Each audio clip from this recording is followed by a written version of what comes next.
Hello, Wisconsin. This is your February real estate market update, meaning we'll be reviewing and going over what happened last month in January 2023. I'm Jamie Fahrenkrug with Minnesota Homes, brokered with eXp Realty, reporting to you on both Polk County and St. Croix County, Wisconsin. So if you're currently living in these areas or you've been poking around, kind of looking into these areas as a potential purchase, you'll want to listen up.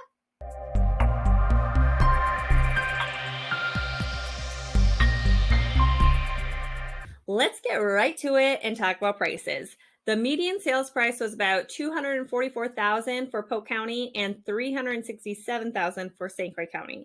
So if you're relying on any type of hype you've maybe heard on the market going down, unfortunately for you buyers, that's a misleading statement. Don't expect to go out and pay a 2018 price for a home this year in 2023. In fact, don't even expect to pay what people were paying in 2021 when things were going crazy, especially in St. Croix County. They're an additional 15% up in their median sales price from this same time last year, even.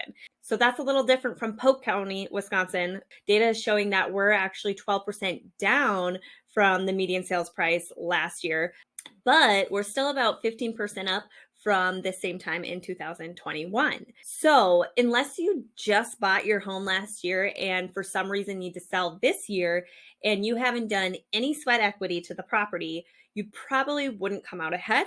But in majority of cases, if you bought in or prior to 2021, you can still be happy that you purchased when you did, since you already have a pretty good chunk of equity. Yes, things have settled down, but I've personally heard people reference the market going down. And I just want to be very clear about how that is just not the case based on my personal experiences lately and when reviewing these data points. So again, the appreciation over the last few years is still extremely valid, which is good news for you people out there potentially thinking about selling in 2023.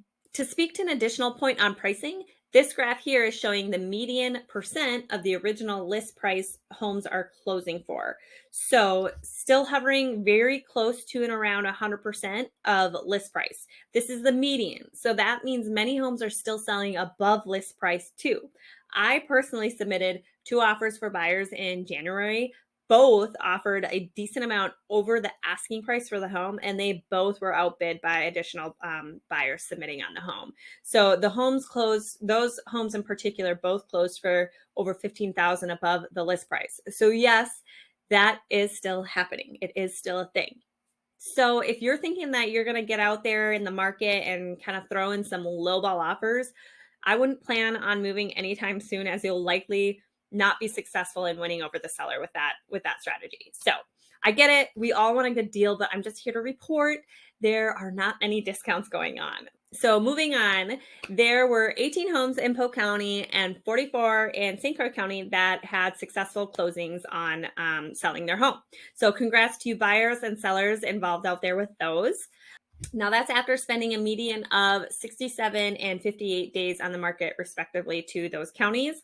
So this is showing, yes, homes are taking a little longer to sell, but when looking at the bigger picture and over time, closing in under or right around the 2-month time frame is still pretty dang fast. There were only 29 newly available homes for sale that came on the market in the month of January in Polk County and 92 in St. Croix County. So just a few homes short from the St. Croix County difference from this time last year. But for Polk County, that's a little over 10 less homes on the market and having the ability to choose from when looking from the same time last year. Altogether, there were a total of 86 homes for sale in Polk County and 229 homes for sale and on the market in St. Croix County. So both of these are a little up from last year, but that's likely reflecting some that came on the market in late November and December, still showing as inventory in January and waiting for their new owners to come along. Here we are looking at the absorption rate, or in other words, the month supply report, speaking to how long we'd have inventory left if nothing new were to come on the market.